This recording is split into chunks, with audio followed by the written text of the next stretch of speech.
ಈ ನಾಗರಿಕ ಸಮಾಜವೇ ತಲೆ ತಗ್ಗಿಸುವಂತೆ ಗರ್ಭಿಣಿ ಯುವತಿಯನ್ನು ಕೊಲೆಗೈದ ಆರೋಪಿಗಳು ಮನುಷ್ಯರಲ್ಲ, ರಾಕ್ಷಸರು. ಹೆತ್ತು ಮಗಳನ್ನೇ ಭೀಕರವಾಗಿ ಕೊಲೆ ಮಾಡುವ ಘಟನೆ ತೀವ್ರ ಖಂಡನೀಯ ಎಂದು ಶ್ರೀರಾಮ್ ಸೇನೆ ಸಂಸ್ಥಾಪಕ ಪ್ರಮೋದ್ ಮುತಾಲಿಕ್ ಅವರು ಹೇಳಿದರು. ಡಾಕ್ಟರ್ ಅಂಬೇಡ್ಕರ್ ಕನಸು ಇನ್ನೂ ನನಸಾಗಿಲ್ಲ ಅನ್ನೋದಕ್ಕೆ ಇದೊಂದು ಸಾಕ್ಷಿ. ಸರ್ಕಾರ ಸರಿಯಾದ ಕ್ರಮ ತಗೊಳ್ತಾ ಇಲ್ಲ ಅನ್ನುವಂಥದ್ದು ಕೂಡ ಇದಕ್ಕೊಂದು ಸಾಕ್ಷಿ ಅಂತ ಹೇಳ್ಬೋದು.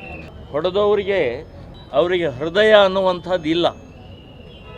ರಾಕ್ಷಸರು ಬೇರೆ ರಾಕ್ಷಸರಿಗಿಂತ ಅತ್ಯಂತ ಕ್ರೂರಿಗಳು.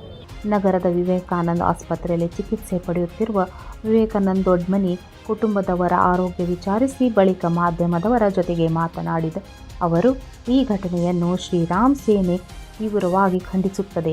ಸಂವಿಧಾನ ಶಿಲ್ಪಿ ಡಾಕ್ಟರ್ BR ಅಂಬೇಡ್ಕರ್ ಅವರು ಕನಸು ಈವರೆಗೂ ನನಸಾಗಿಲ್ಲ. ಇಂತಹ ಕೃತ್ಯಗಳಿಂದ ಇಡೀ ನಾಗರಿಕ ಸಮಾಜ ತಲೆ ತಗ್ಗಿಸುವಂತಾಗಿದೆ.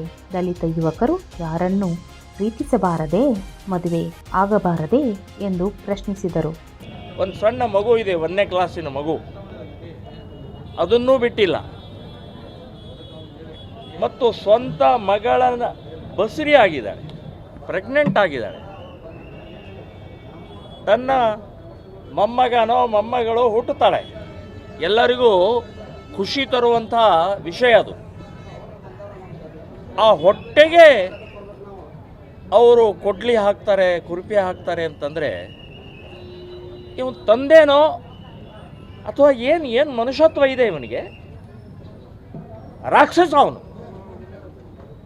ನಾನು ಹೇಳೋದು ಇವರಿಗೆಲ್ಲ ಕೋರ್ಟಿಗೆ, ಪೊಲೀಸ್ ಸ್ಟೇಷನ್ಗೆ ಸೆಕ್ಷನ್ಗಳು ಹಾಕಿ ಜೈಲಿಗೆ ಹಾಕುವಂಥ ಅವಶ್ಯಕತೆನೇ ಇಲ್ಲ ರೀ. ಶೂಟ್ ಮಾಡಬೇಕು. ಹೆತ್ತ ಮಗಳನ್ನೇ ಕೊಲೆ ಮಾಡಿದ ಆರೋಪಿಗಳಿಗೆ ಯಾವುದೇ ನ್ಯಾಯಾಲಯದಲ್ಲಿ ಪ್ರಕರಣ ನಡೆಸದೆ ನೇರವಾಗಿ ಗುಂಡು ಹೊಡೆಯಬೇಕು. ನ್ಯಾಯಾಲಯದಲ್ಲಿ ಪ್ರಕರಣ ಹೂಡಿ 10-15 ವರ್ಷ ಕಾಯುವ ಬದಲು ನೇರವಾಗಿ ಇತ್ಯರ್ಥ ಮಾಡಬೇಕು ಎಂದು ಆಗ್ರಹಿಸಿದರು. ಜೊತೆಗೆ ಅನ್ಯಾಯಕ್ಕೆ ಒಳಗಾದ ಕುಟುಂಬಕ್ಕೆ ಸೂಕ್ತ ಪರಿಹಾರ ನೀಡಬೇಕು ಎಂದು ಒತ್ತಾಯಿಸಿದರು. 9 ಲೈವ್ ನ್ಯೂಸ್, ಹುಬ್ಬಳ್ಳಿ.